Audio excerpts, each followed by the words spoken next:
Doctor Mohammad Yunus লোকটাকে চাই মনে করেন, অনেকে লাফাচ্ছে যে হ্যাঁ ওর কি আপনি কি বোঝেন, ওর খুঁটি কোন জায়গায় বাঁধা, ওর পেছনে কোন দেওয়াল আছে আপনি টের পাচ্ছেন?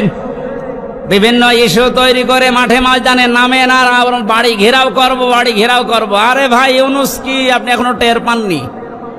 আমার এই যে মোবাইলটা কালকে আদালত দিয়েছি 3 বছর পরে, এ মোবাইলে যদি কল আসে সর্বোচ্চ তারেক জিয়ার পিএস অপু ভাই থেকে কল আসবে, এর চাইতে উপর থেকে আর আসবে না। উনি আমার সাথে 3 বছর জেলে ছিল, একটা পরিচয় আছে। তারেক জিয়ার পিএস অপু নাম শোনেননি? উনি হয়তো কল দিতে পারে, খুব ভালোবাসে আমারে। আর ডাক্তার ইউনূসের মোবাইলে কল আসে একেবারে বারাক ওবামা জো বাইডেন থেকে, শি জিনপিং থেকে। আপনি টের পান? আন্দাজে লাফান। আনসারের নাম নিয়ে লাভ দিয়েছিলেন, পিটিয়ে মানুষ ঘরে ঢুকিয়েছে। ওদের যে চরিত্র দেখবেন কিছুদিন পরে এই রাজবাড়ি গোয়ালন্দ ঘাটের এই বেশ্যাদের কেউ রাস্তায় নামাবে।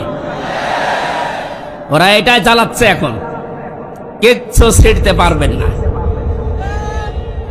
এ লোকটার পেছনে যাই থাক, যে খুঁটি আছে ও খুঁটি নড়ানোর জন্যে ভারত, চীন, রাশিয়া এদের দ্বারা সম্ভব না। তামাম দুনিয়াও যদি এখন একদিকে হয়ে যায়, ওরা একদিকে থাকলে তাও পারা সম্ভব না।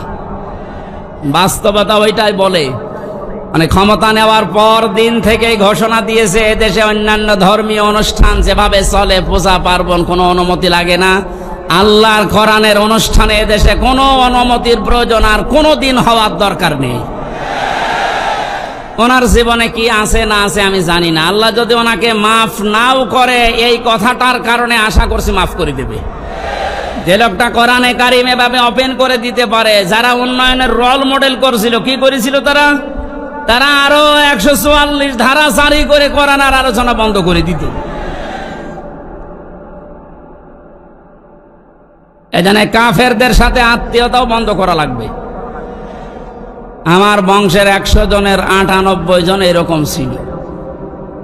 আমি ঘোষণা দিয়ে দিয়েছি অলরেডি, কারণ এরা খুব খুশি ছিল আমি জেলে থাকাকালীন। এরা খুব খুশি ছিল, আমার বাবাকে মাঝে মাঝে টিটকারি দিত যে নাও করো এবার জামাত ইসলাম। 5 তারিখের পরে ও যখন পালিয়েছে 1:30টার সময়, বিকাল 5টা বাজতে বাজতে বাড়ি থেকে কল আসছে, ভাতিজা আমরা সব আল্লাহর ওলি হয়ে যাচ্ছি। এখন আল্লাহর ওলি হচ্ছ, এর আগে কি করেছিলে?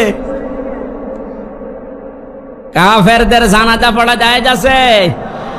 ঘোষণা দিয়েছে যারা ইসলাম কায়েম হবে এইটা চাই না, সে আমার বংশের লোক না, আমার বাবা হলেও জানাজায় আমারে ডাকবেন না।